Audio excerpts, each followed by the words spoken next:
응답받을 하나님의 말씀은 누가복음 14장 7절에서 11절까지입니다. 누가복음 14장 7절에서 11절까지입니다. 제가 봉독해 올리겠습니다. 청함을 받은 사람들이 높은 자리 택함을 보시고 그들에게 비유로 말씀하여 이르시되, 내가 누구에게나 혼인잔치에 청함을 받았을 때에 높은 자리에 앉지 말라. 그렇지 않으면 너보다 더 높은 사람이 청함을 받은 경우에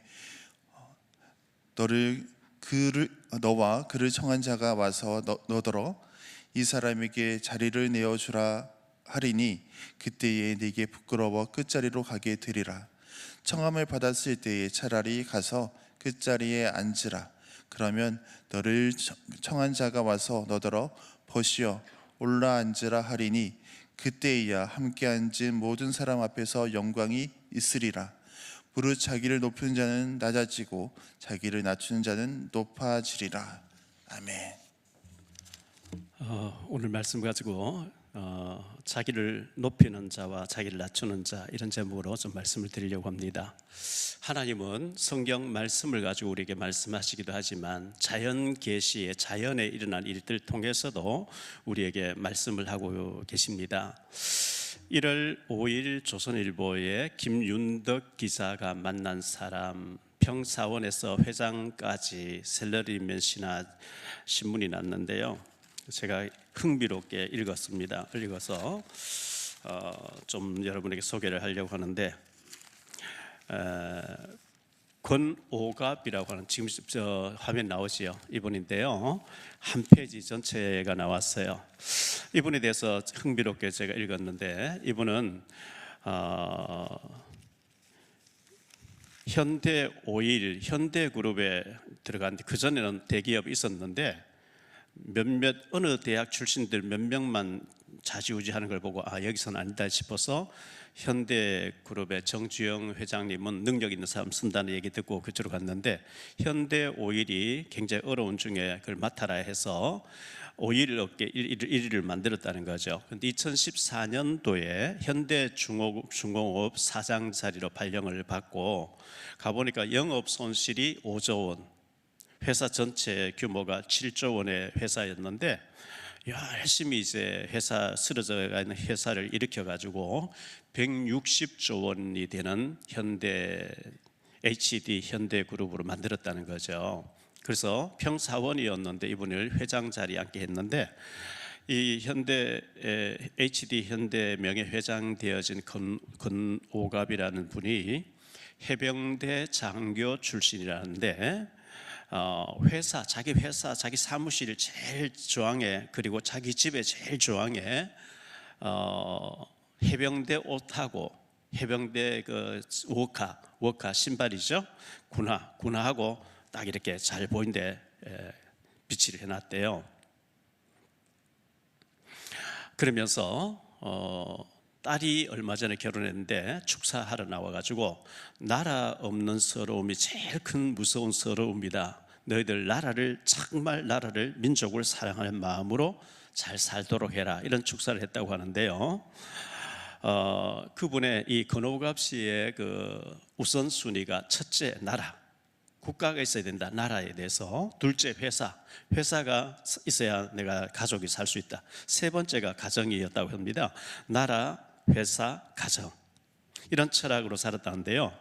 이분이 이제 해병대 출신이다 보니까 연평도 그때 포격 사건 이후에 가서 밥도 사주고 이제 그 해병대 간부들을 만나서 자주 이렇게 교제도 하고 하는데, 이제 나이가 60이나 70 다 된 친구이잖아요. 이분이 만약에 전쟁이 나면 나 같은 사람이 재입대하는 방법이 없을까 이렇게 물었대요. 왜 그러냐 하니까, 나같이 살 만큼 살았고 또 해병대 근무했던 전력도 있으니, 나 같은 사람이 최일선에 가서 싸워서 장렬하게 나라를 위해서 죽는 거 최고의 영광을 알고, 젊은 사람들, 우리가 이렇게 싸워서 희생하고 나면 젊은 사람들 뒤에서 적을 쳐부시는 그런 재입대할 수 있는 문을 열어달라, 막 이렇게 얘기했다고 하는 걸 볼 때 참 애국자구나, 저는 이렇게 생각을 했습니다. 이제 그런 한 페이지 기사가 나오고 난 뒤에 그 다음 날 보니까요, 또 이제 만물상이라는 이 신문에 이분에 대해서 또 신문에 기사가 났어요. 이제 만물상에서 이분의 그 가정과 회사에 신발하고 군화를 이제 뒀다고 하는 기사가 또 그 다음 날 신문에 난 걸 보면서 참 귀한 애국자구나. 자기 가정에 제일 중요하게 TV 있는 자리에 군화하고 해병대 옷을 딱 두고 계속 나라를 위해서 이렇게 애국한다는 그런 자세로 살고 있다는 것. 그렇다면 우리의 중심에는 무엇이 있어야 할까요? 저와 여러분에게는 성경 말씀이 있어야 되겠죠. 늘 말씀, 하나님 말씀을 어떻게 우리에게 말씀하고 있는지 관심을 가져야 되지 않겠습니까? 최재형 전 의원 감사원장 하신 분이 가족 모임, 입양을 2명 했고 가족 모임 할 때마다 애국가를 4절까지 부르고 난 뒤에 모두 의논을 했다 하는 너무나 잘 알려진 사실 아닙니까? 이런 분들이 정말 애국자가 아닌가 생각되어지고 1970년도 80년도에 가난 농군학교를 일으켜가지고 새마을 운동의 원조 역할을 했던 가난 농군학교 김용기 장로님 같은 경우에 책도 읽어보고 제가 훈련도 받으러 갔을 때 보니까 새벽 되면은 일어나서 2시간 이상 국가를 위해서 기도하고 저녁에도 주무시기 전에 2시간 이상 엎드려서 나라를 위해서 민족을 위해서 기도했던 이런 분들이 참 애국자가 아닌가. 포항제철을 일으켰던 박태준이라는 사람이 있었죠. 지금 고인이 돼 있었죠. 이분이 한때는 정치 이제 민정당 대표도 지내고 이렇게 했는데 포항제철이와 포스코라는 거대한 산업을 일으켰는데 그 회사, 자기 회사의 주식을 한 주도 안 가지고 있는 애국자가 아닌가. 이런 사람들 때문에 우리 대한민국이 이렇게 살고 있는 게 아닌가 생각되어졌는데요. 어제 신문에 보니까 또 테슬라의 일론 머스크 지금 화면 나오죠. 이 일론 머스크가 하는 얘기가 지구상에서 제일 빨리 없어질 나라가 대한민국이라는 거예요. 그 대한민국이 제일 빨리 없어질 나라인데 북한은 뭐 싸울 필요도 없고 조금 더 있으면 그냥 걸어 들어오면 된다. 왜? 대한민국 인구가 없어서 그냥 정복된다. 이렇게 몇 차례 걸쳐서 이런 얘기를 계속했다고 하는데 이게 보통 문제 아니죠. 우리 예수 믿는 사람이 생육하고 번성하고 다스리 정복하고 충만하라 했는데 결혼도 하지 않고 애도 안 낳고 이러면 안 되고요. 그래서 뭐 기준은 아니지만 예수 믿는 남자들은 한 27쯤 되면 결혼하고 우리 자매들은 24살쯤 되면 결혼해서 최하 3명 이상, 왜 2명 나오면 2명 나오면 안 돼요. 본전이니까. 그래서 다산의 바람이 불어야 됩니다. 다산의 바람이 불어야 되고 정금모 전 장로님이 만날 때마다 하는 얘기가 초인류 대한민국을 만들어야 된다. 충분히 가능하다. 이런 얘기를 늘 하는 걸 봤습니다. 우리 대한민국이 초인류 대한민국 돼서 세계 선교를 해야 된다. 이런 얘기를 하는 걸 봤는데 전 세계가 지금 한류 문화에 빠져들고 있잖아요. 미국 백악관인가 뭐 거기에서 김치를 먹어야 건강하다고 김치 그 관련 회사들이 주가가 막 오르고 이렇게 한다는 신문을 제가 봤거든요. 정말 우리가 복음을 사랑하고 그리고 기도할 때 기도 외에는 이런 종교가 나갈 수 없다 했으니까 정말 모여서 기도하고 이렇게 할 때 초인류 대한민국 되지 않겠나 이런 생각 드는데 60년도 70년도에 폭발적으로 대한민국이 성장하고 교회가 성장하고 나라가 성장하고 잘 되었죠. 기도원마다 사람들을 꽉꽉 차 있어 밤새 부르짖고 밤새 기도했는데 80년도 이후에 제자운동 한다 하면서 성경 공부한다 하면서 기도운동이 사라져버린 거죠. 성경 공부는 많이 하는데 기도운동이 없어졌어요. 지시로 되는 게 아니거든요. 막 금식하고 기도원마다 사람들 모여가지고 부르짖고 막 뜨겁게 기도할 때 교회가 부흥되어지고 나라가 부흥되어지고 난리가 났었는데 성경 공부는 하는데 기도 모임이 없어진 거예요. 이때부터 급속도로 냉랭해지면서 교회가 줄어들고 힘을 잃고 있거든요. 그래도 대한민국이 희망을 가져야 되고 정말 전 세계가 한류라고 하는 것에 열광하고 있는 이때에 뭐 때문에 하나님 이렇게 하시겠습니까? 복음으로 다시 일으키라는 거죠. 그래서 다살의 바람도 불어야 되고, 교회마다 성경 공부도 좋고 제자 훈련 다 좋은데 모였다 하면 기도해야 되거든요. 가정도 마찬가지, 혼자 개인도 마찬가지, 기도해야 돼요. 제가 아는 목사님들이 이렇게 자주 이제 뭐 누구 만나서 사진 찍고 이래가 막 이렇게 올리는데, 저는 하루를 비우게 되면 일주일 동안 후유증이 와요. 성경 읽어야 되고, 책 읽어야 되고, 운동도 좀 해야 되고, 묵상도 해야 되고, 또 기도도 해야 되고, 하나님 성경 가지고 막 일주일 동안 몸부림쳐야 되는데, 저런 분은 어떻게 일주일 동안 계속 사람 만나고 밥 먹고 막 하는 걸 계속 올리는 거 보면서 능력도 대단하다. 저는 그러면 힘이 없어요. 여러분 다 직장 생활 바쁘고 사업 때문에 바쁘겠지만 조금 시간을 절약하셔서 성경 하루 10장 이상 읽으려고 애를 써야 되고요, 바쁜 중에서도 기도를 하려고 애써야 됩니다. 왜? 기도 없이는 안 돼요. 자, 오늘 말씀 가지고 세 가지로 말씀드리려고 합니다. 첫째, 사람들은 높아지는 것을 좋아합니다. 높은 자리 준다, 얼마나 감사해요. 높아지기를 좋아해요. 바벨탑을 샀던 사람들이 있습니다. 바벨탑 창세기 11장 1절로 9절이죠. 온 땅의 언어가 하나요, 말이 하나였더라. 이에 그들이 동방을 옮기다가 시날 평지를 만나 거기 거루하며 서로 말하되, 자, 벽돌을 만들어 견고히 굽자 하고, 이에 벽돌로 돌을 대신하며 역청으로 진흙을 대신하고, 문화가 막 발달하고 있는 거죠. 진흙을 구워가지고 돌을 대신하고, 또 말하되, 자, 성읍과 탑을 건설하여 그 탑 꼭대기를 하늘에 닿게 하여 우리 이름을 내고 온 지면에 흩어짐을 면하자 하였더니, 여호와께서 사람들이 건설하는 그 성읍과 탑을 보려고 내려오셨더라. 여호와께서 이르시되, 이 무리가 한 족속이 이거 어느도 하나이므로 이같이 시작하였으니 이후로는 그 하고자 하는 일을 막을 수 없으리로다.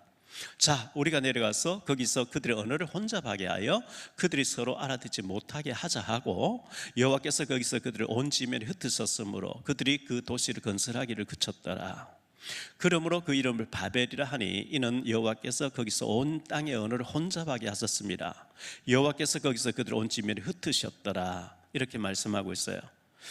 인간이 교만해서 우리가 하나님처럼 되어지자, 하늘 꼭대기가 쌓고 우리 이름 내고 바벨탑 나를 높이려고 하는데, 하나님이 무너지는 바벨탑 무너뜨려 버렸어요. 언어를 혼잡하게 해서 더 이상 일이 진행되지 않게 하셨다, 이렇게 말씀하고 있거든요.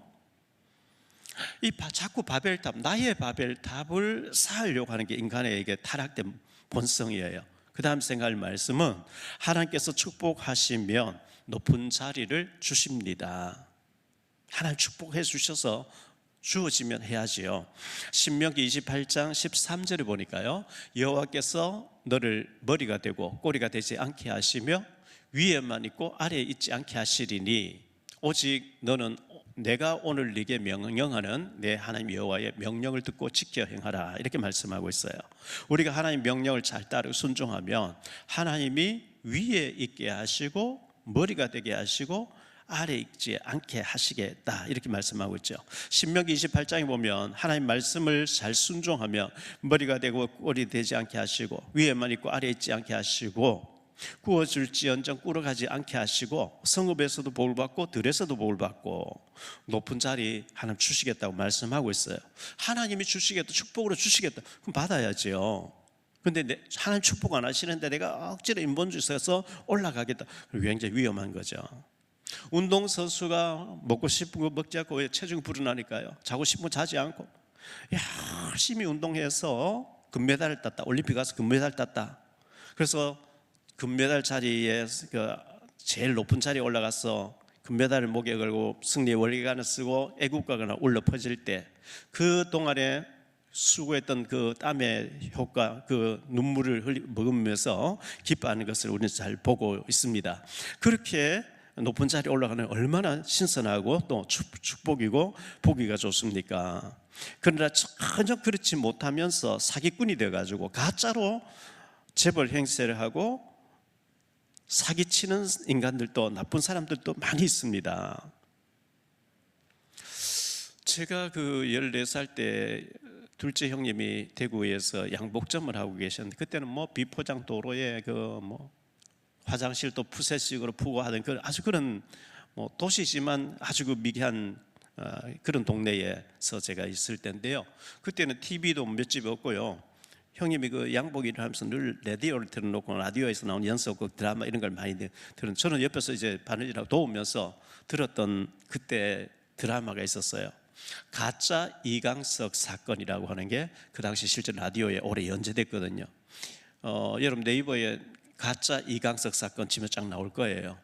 이승만 대통령이 자녀가 없어서 이제 이기붕을 이제 아들로 양자로 했고 했는데, 그 이제 이강석이라고 하는 이제 아들이 있었는데, 이강석이라는 사람이 있었는데, 근데 이 한 사람이 가는 데마다 이강석을 닮았다, 전부 이강석 닮았다니까 어느 날 이 사람이 자기가 이강석이라고 나타난 거예요. 대구에 나타났다가 경주에 나타났다가 저 봉화에 나타났다가, 그러니까 이쪽에서 저 이제 우리 아버지가 수해 지역 둘러보러 했다고 하니까 경찰서장이 미리 나와서 대기하고 있다가 막 대접해가지고 또 보내고, 근데 대구에 와서 이제 들통나는 거죠. 이강석이라는 사람과 같이 공부했던 도지사 딸이 오빠 닮아서 오빠라고 했는데 못 알아본 거죠. 그래서 가짜다 이래가지고 드러난 뭐 그런 사건이 있었어요. 가짜 사건이죠. 이와 같이 가짜 사기꾼들이 너무 판을 치고 있고, 뭐 보이스피싱이니 뭐 온갖 이 더러운 일들이, 사기꾼들이 사탄, 그 배우는 사탄이 얼마나 교묘한 방법으로 남의 것을 탈취하고 속이고 빼앗고 이 판을 치는 이런 시대 아니겠습니까? 잔치에 초대받았을 때 상석에 앉지 말라, 잔치의 상석에 대해서 주님께서 말씀하셨는데요. 마태복음 23장 4절로 7절에 보면 말씀하고 있습니다. 또 무거운 짐을 묶어 사람의 어깨에 지우되 자기는 이것을 한 손가락으로도 움직이려 하지 아니하고 그들의 모든 행위를 사람에게 보이고자 하나니 곧 경문 띠를 넓게 하며 옷수를 길게 하고 잔치의 윗자리와 회당의 높은 자리와 시장에서 문안받는 것과 사람에게 랍비라 칭함 받는 것을 좋아하느니라. 바리새인들이죠. 이 바리새인들, 예수님 당시 바리새인들은 잔치에 상석 앉는 것을 그렇게 좋아한다는 거예요. 랍비라 칭함 받는 그렇게 좋아한다는 거죠. 예수님은 제자들이 서로 누가 크냐고 다투는데 섬기는 본을 보여주셨어요. 대야에 물을 떠와서 제자들 앉혀놓고 발을 씻어주니까 베드로 차례가 되니까 요한복음 13장 베드로 절대 내가 주님을 씻어드리 주님 위에 발을 씻은 제 발은 못 씻습니다 하니까 내가 너를 씻기지 않으면 나하고 상관이 없다. 그러면 머리도 손도 다 씻어달라 하니까 이미 모욕한 사람 발만 씻으면 된다. 예수님께서 그런 이제 세족식을 하시고 난 뒤에 요한복음 13장 15절 17절 이런 말씀을 했어요. 내가 너희에게 행한 것 같이 너희도 행하게 하려 본을 보였노라. 내가 진실로 너희에게 이르노니 종이 주인보다 크지 못하고 보냄을 받은 자가 보낸 자보다 크지 못하나니 너희가 이것을 알고 행하면 복이 있으리라. 예수님은 하나님이신데 공부를 전혀 하지 않은 고기 잡다 온 무식한 사람들 제자로 삼으시고 그들의 발을 씻겨주시면서 내가 너희 주가 돼서 너희에게 본을 보이기 위해서 이렇게 했다. 이걸 알고 행하는 자는 복이 있다. 이렇게 말씀하신 거거든요. 낮은 자리에서 섬기는 자가 복이 있다. 이렇게 말씀했어요. 우리 교회도 정말 복음을 사랑하는 분들이 여러분이 계셔서 우리 궁서 장로님 같은 경우 비가 오나 눈이 오나 추우나 더우나 주차 관리를 하고 또 차량 운행하시는 분들 보이지 않게 수고하시는 분들 얼마나 많은지 몰라요. 그래서 우리 교회가 이렇게 돌아가고 있는 거거든요.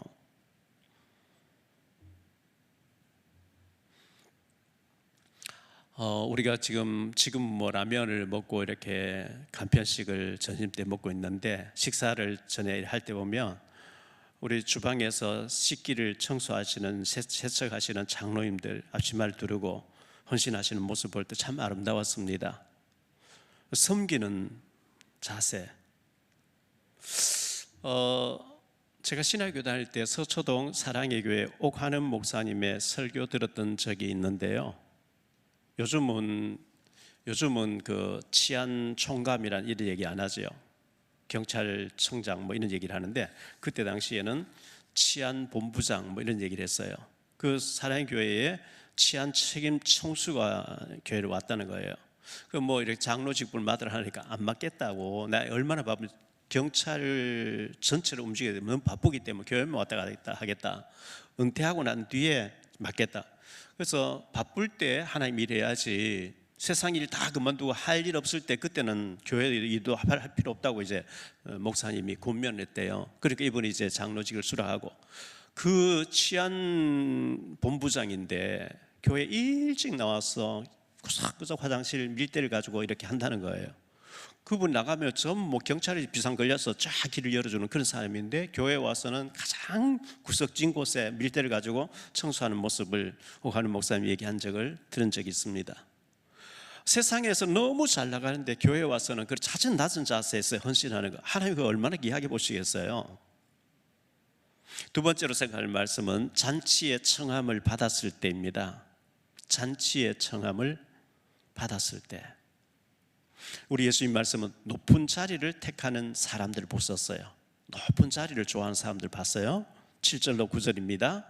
청함을 받은 사람들이 높은 자리 택함을 보시고 그들에게 비유로 말씀하여 이르시되, 네가 누구에게나 혼인잔치에 청함을 받았을 때에 높은 자리에 앉지 말라. 그렇지 않으면 너보다 더 높은 사람이 청함을 받은 경우에 너와 그를 청한 자가 와서 너더러 이 사람에게 자리를 내주라 하리니 그때에 네가 부끄러워 끝자리로 가게 되리라. 이렇게 예수님께서 말씀하면서 높은 자리를 차지하지 마라. 정치인들 높은 자리 차지하려고 얼마나 다투는 걸 많이 보지요. 교계에서도 총회장, 노회장 막 무슨 자리 뽑을 때 보면 서로 그걸 차지하겠다고 막 굉장합니다. 그렇게 저 자리가 좋을까?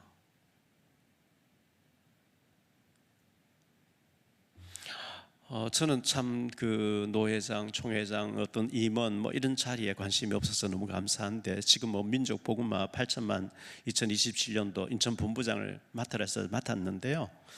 한 1년 가까이 어쩔 수 없이 지탱하다가 내드리고, 저는 이제 정말 물러앉을 생각. 제가 그런데 체질이 안 맞아요. 저는 복음 전하고 생명 살리고 기도하고 여기에 책 읽고 이래야지, 막 그런데 막 늘 불려다니고 안 맞아요. 잔치의 높은 자리 좋아하는 거 굉장히 조심해야 되겠죠. 끝자리에 가서 앉아라. 예수님 말씀은 끝자리에 가서 앉아라 이렇게 말씀했어요. 청함 받았을 때에 10절 말씀 보죠. 청함을 받았을 때 차라리 가서 끝자리에 앉으라. 그러면 너를 청한 자가 와서 너더러 벗이어 올라 앉으라 하리니 그때에야 함께 앉은 모든 사람 앞에서 영광이 있으리라. 끝자리, 낮은 자리, 사람들이 전혀 알아주지 않는 그런 끝자리에 가서 앉아라. 이게 주님의 명령입니다. 나는 능력이 뛰어난데요, 나는 배경이 없고 줄이 없어서 성공하지 못하고 있지만 사실 내가 굉장히 뛰어나거든요. 이런 사람 많이 봐요. 그렇지 않습니다. 우리 하나님은 인사이동 전문가예요. 고기 잡던 베드로를 불러가지고 최고의 사도로 썼잖아요. 이새의 아들 중에서 하나님 택한 자가 있다. 선지자 사무엘이 기름병을 가지고 이새의 집에 갔는데 이새가 아들들을 다 불렀는데 다윗은 아예 부르지도 않았어요. 어리고 뭐 걔가 뭐 설마. 그런데 6명을 다 지나가는데 아닌다는 거죠. 그래서 이새에게 네 아들이 다냐 하니까 아니, 지금 막내가 하나 저 들판에서 양을 치고 있습니다. 그를 올라라, 그를 불러라. 다윗에게 하나님 기름 부으라 한 거 있죠.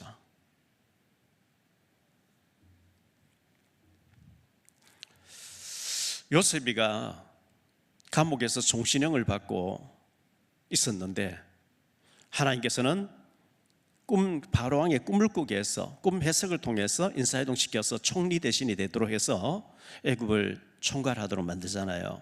저 아벨 몰라라는 동네에서 소를 가지고 밭을 갈고 있던 엘리사라는 사람을 불러내서 시대를 살리는 선자로 하나님 쓰신 것을 우리는 잘 알고 있고, 7천 명의 선지 생도들을 키워내도록 만든 어마어마한 하나님이 일을 맡기신 것을 우리는 잘 알고 있습니다. 그 사람들 전부 끝자리에, 보이지 않게 끝자리에 있는 사람이었는데 하나님이 뽑아 올리신 것을 우리는 잘 알고 있습니다.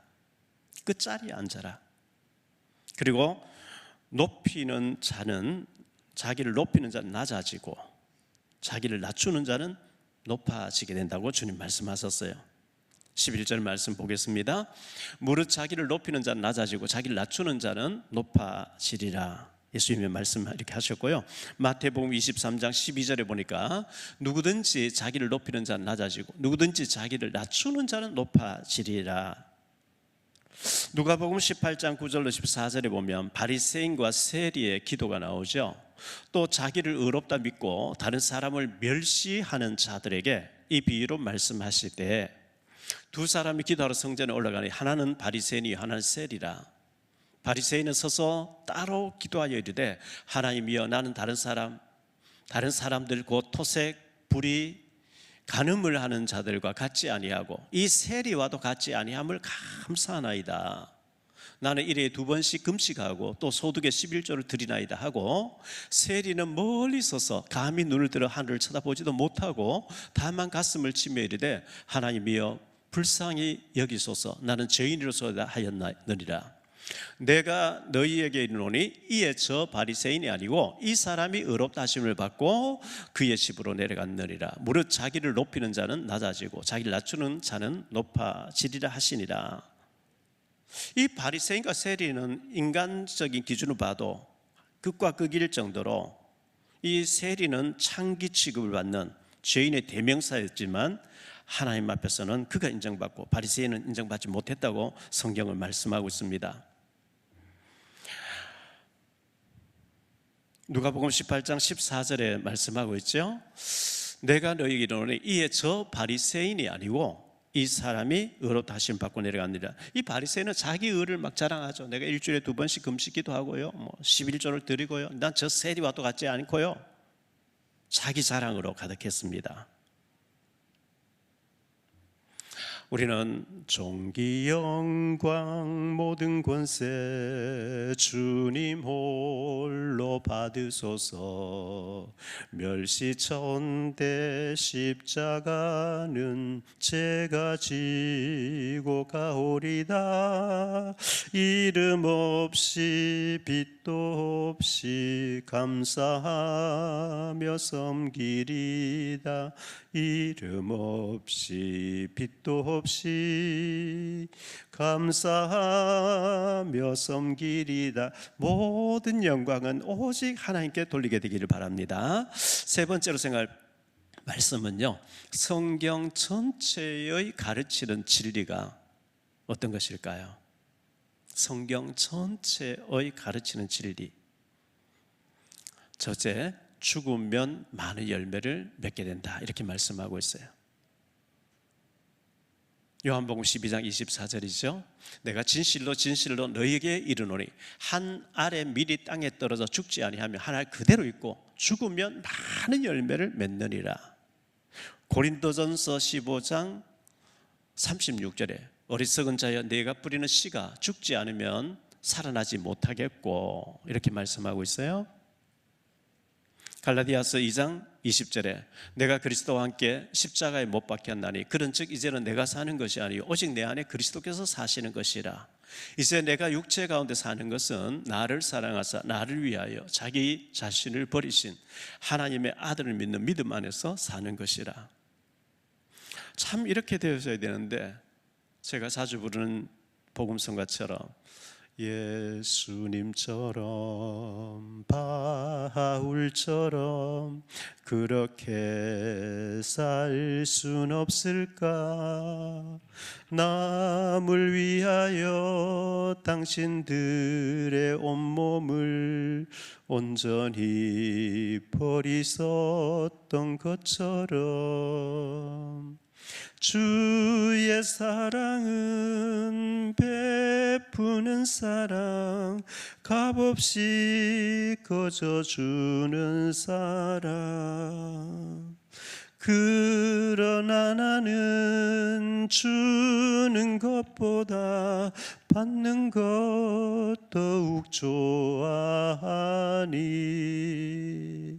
나의 입술은 주님 닮은 듯하나 내 맘은 아직도 주하여 받을 사랑만 계수하고 있으니 예수여 나를 도와주소서. 정말 바울처럼 예수님처럼 베풀며 살아야 되는데 받을 것만 계수하고 있으니까 참 안타깝지요. 아직도 멀었습니다. 내가 죽어야 되는데 내 고집이, 내 혈기가, 내 야망이, 내 정욕이, 나라고 하는 자아가 죽지 않아서 혈기 부릴 때가 많고 성질낼 때가 많고 그렇죠. 내가 죽어야 주님이 사시는데 말이죠. 으뜸이 되고자 하면, 예수님께서 이렇게 말씀하셨어요. 으뜸이 되고자 하면 어떻게 하면 으뜸이 될 수 있을까요? 마태복음 20장 26절 28절인데요. 너희 중에는 그렇지 않아야 하나니 너희 중에 누구든지 크고자 하는 자는 너희를 섬기는 자가 되고 너희 중에 누구든지 으뜸이 되고자 하는 자는 너희의 종이 되어야 하리라. 인자가 온 것은 섬김을 받으려 함이 아니라 도리어 섬기려 하고 자기 목숨을 많은 사람의 대속물로 주려 함이니라. 섬기는 일에 으뜸이 되면 참 좋은 일이죠. 봉사하는 일에 으뜸이 되면 참 귀한 일이죠. 어떤 사람은 섬김을 받기만 하려고 해요. 성숙한 사람이 섬길 수 있는 사람이죠. 성경은 어린 아기처럼 낮추는 자가 큰 자라고 이렇게 말씀하고 있습니다. 마태복음 18장 4절에 보니까요. 그러므로 누구든지 이 어린 아이와 같이 자기를 낮추는 사람이 천국에서 큰 자니라. 마태복음 18장 1절 5절을 다시 한번 볼까요? 그때의 제자들이 예수께 나와 이르되 천국에서 누가 크니이까? 예수께서 한 어린 아이를 불러 그들 가운데 세우시고 이르시되 진실로 너희에게 이르노니 너희가 돌이켜 어린 아이들과 같이 되지 아니하면 결단코 천국에 들어가지 못하리라. 그러므로 누구든지 이 어린 아이와 같이 자기를 낮추는 사람이 천국에서 큰 자니라. 이렇게 주님께서 어린 아기 같이 되라. 어린 아기, 이 어린 아기가 뭐 몇 살짜리 모르겠습니다. 진짜 어린 아기, 태어난 지 한 달밖에 두 달밖에 안 된 어린 아기는 자기 힘으로는 아무것도 할 수 없어요. 젖병도 물려줘야 돼요. 기저귀도 갈아줘야 돼요. 목욕도 시켜줘야 돼요. 예방주사 놔줘야 돼요. 모든 것 부모나 유모에 의해서 되어지지. 지 힘으로 되는 건 아무것도 없어요. 우리가 하나님 앞에서 어린아이처럼 내 힘으로 되는 거 아무것도 없군요. 털럭 하나도 내 힘으로 희귀경건 못하는 나는 연약한 존재입니다. 그게 낮아진 사람의 모습이죠. 예수님께서 너를 낮추어서 마침내 네게 복을 주기 위함이라. 낮아져야 돼요. 우리는 자꾸 대접받으려고 상석에 앉으려고 높아지려고 하고 알아주기를 원하고 대접받기를 좋아하잖아요. 여러분이 그렇다는 게 아니고 제가 그랬어요. 예수님의 12제자 중에 레위라고 하기도 하고 세리 마태라고 같은 사람이거든요. 레위라고 하기도 하고 마태라고 하는데 세무서에 세리로 있다가 죄인의 대명사였으니까요. 그 당시에 예수님께 부름받았어요. 3년 동안 예수님 따라다니면서 세리 마태가 주장하거나 대답하거나 말을 뭐 이렇게 거둔 것은 한 번도 기록이 안 돼 있어요. 무슨 말 했겠죠. 그런데 어떤 주장이 막 얘기 이슈가 됐을 때 항상 그냥 침묵하고 입을 닫고 가만히 있었던 것 같아요. 베드로처럼 막 그가 주장을 했다든지 하면 다 기록이 될 텐데 나는 죄인입니다. 나는 세리였습니다. 나는 세리와 창기를 동급으로 죄인의 대명사로 그러니까 죽은 듯이 입을 닫고 있었는데 말없이 예수님의 모든 일어났던 것들을 기록을 한 거예요. 그게 마태복음이죠. 인생 최고의 작품을 남겼죠. 베드로가 남긴 베드로전서 간단한 거예요. 마태는 길게 자세하게 큰 작품을 남겼어요. 진짜 사명자는 소리 없이 그런 작품을 남기는 거예요.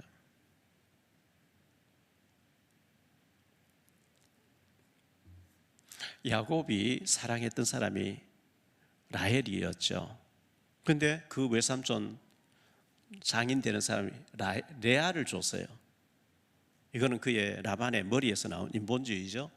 우리 지방에서는 언니를 두고 동생부터 시집 보내는 법이 없다. 네가 라헬을 위해 7년 수고했지만 앞으로 레아를 위해서도 7년 더 수고해달라. 무보수로. 일주일만 참으면 내가 라헬을 네게 주겠다. 그 장인 어른의 전략에 의해서 14년을 무보수로 일을 해주는 그런 이제 휘말려 들었는데요. 근데 이제 라헬과 레아가 서로 남편을 차지하려고 막 시기 질투하는 가운데 라헬이 자기가 애를 못 낳으니까 그의 종을 이제 첩으로 주었단 말이죠. 그러니까 레아가 자기 몸종 실바를 또 첩으로 주었어요. 실바라는 여자가 레아의 종이었는데 갓이라는 아들과 아셀이라는 아들을 낳았어요. 근데 이 아셀인 그 요셉을 죽이자 뭐 어떻게 하자 할 때 자기 어머니가 레아나 라헬처럼 당당하지 못하고 종의 몸에서 태어났기 때문에 한 번도 발언하는 게 안 나와요. 그런데 야곱이 죽으면서 아셀을 축복하고 모세가 죽음을 앞두고 아셀을 축복하는 장면이 나오거든요. 그게 창세기 49장 20절인데요. 아셀에게서 나는 것은 그것을 먹을 것은 기름진 것이라 그가 왕의 수라 상을 차리로다. 왕의 음식은 하면 아무나 못 차리죠. 박정희 전 대통령이 살아있을 때 유경수 여사가 먼저 먹어본다 그랬죠. 혹시 독약이 들었을지 모르니까. 왕의 수라상을 차린다. 신명기 33장 24절로 27절에 보면 모세가 죽기 전에 아셀에 대해서 한 얘기죠. 아셀에 대하여는 일렀으되 아셀은 아들들 중에 더 복을 받으며 그 형제도 12명인데 더 복을 받으며 그의 형제에게 기쁨이 되며 그의 발이 기름에 잠길지로다. 기름은 풍요를 가리킵니다. 내 문빗장은 철과 옷이 될 것이니 네가 사는 날을 따라서 능력이 있으리로다. 나이가 들면 능력이 약해지는데 사는 날을 따라서 계속 능력 있게 살게 된다. 여수run이여 구원받은 자여 하나님 같은 이가 없도다. 그가 너를 도우시려고 하늘을 타고 궁창에서 위엄을 나타내시는 도다. 영원하신 하나님이 네 처소가 되시니 그의 영원하신 팔이 내 아래에 있도다. 그가 내 앞에서 대적을 쫓으시며 멸하라 하시도다. 쭉 얘기를 하고 있어요. 이 아셀은 한 번도 발언한 적도 없고 요셉을 죽이자 뭐 살리자 그런 말도 안. 왜? 첩의 아들이에요. 자기 주제 파악을 하니까 일절 말이 없고 침묵하고 있었는데 그 중심을 보신 하나님은 아셀을 축복하셔요.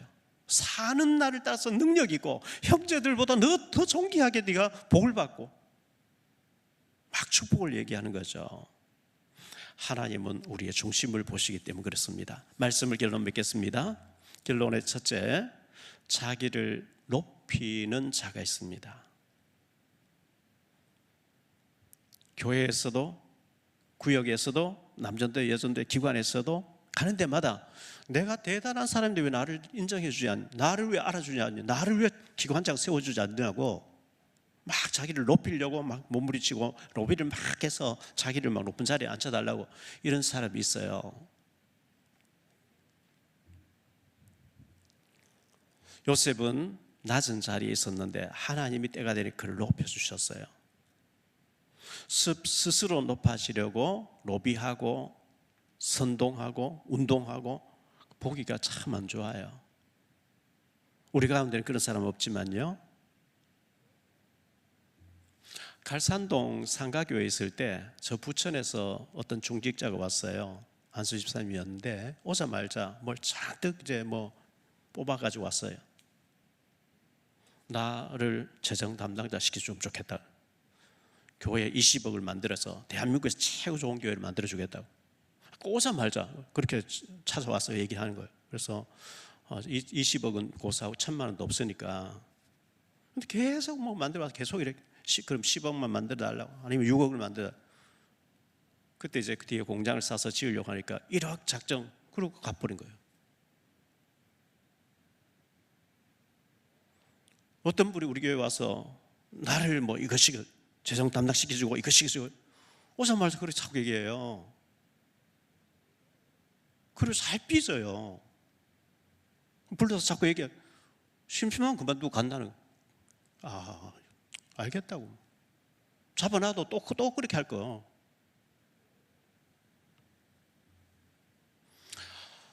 굉장히 내가 대단한 사람이고 하면서 아니잖아요.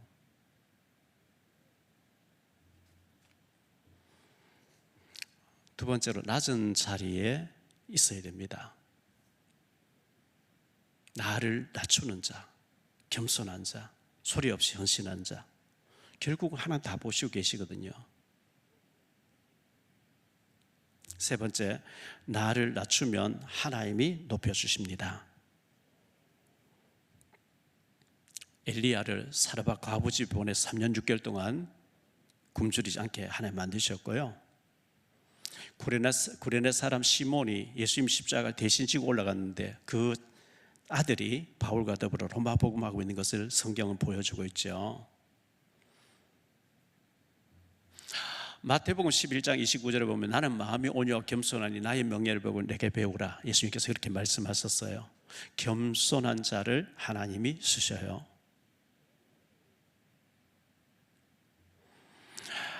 오늘 말씀, 잔치에 청함 받았을 때에 높은 자리를 차지하지 말고 낮은 자리가 있어라. 자기를 높이는 자는 낮아지고 낮추는 자는 높아진다. 이 예수님의 말씀이 우리 삶에 실제로 적용되어지고 축복이 되어지기를 예수님 이름으로 축복합니다. 기도합니다. 주님 감사합니다. 우리 예수님께서 잔치에 초대받았을 때 높은 자리를 좋아하는 바리새인들을 보면서 낮은 자리에 가 있어라. 자기를 낮추는 자가 높은 자라고 주님 말씀하셨습니다. 우리는 높은 자리를 좋아하고 나를 나타내기를 자랑하기를 좋아하고 바리새인 기질이 죄성이 우리에게 남아있기 때문에 남을 무시하고 나를 주장하는 경우가 참 많이 있는데 은혜 받으면 낮아지게 돼 있고 주님만 높여드려야 될 줄로 믿습니다. 겸손한 마음, 낮아지는 은혜를 허락해 주셔서 낮아질 때 하나님이 은혜 주시고 높여주시고 축복하실 줄 믿습니다. 내가 높아지면 하나님 영광 가릴 밖에 없습니다. 은혜 받으면 받을수록 나는 죄인이고 낮아질 수밖에 없는데 주님 나도 모르게 자꾸만 높은 자리, 영광 드러내려고 하는, 영광 받으려고 하는 자리, 바리새인 같은 우리가 되지 않도록 우리에게 은혜를 더하여 주옵소서. 하나님은 우리를 낮추어서 마침내 네게 복을 주기를 원하십니다 말씀하셨는데 낮아질 때 하나님이 축복하실 줄 믿습니다. 올 한 해 축복받는 우리 삼일교회, 우리 지교회 모든 식구들 되어질 수 있도록 은혜를 더하여 주옵소서. 주 예수 그리스도 이름으로 축복하며 기도하옵나이다. 아멘.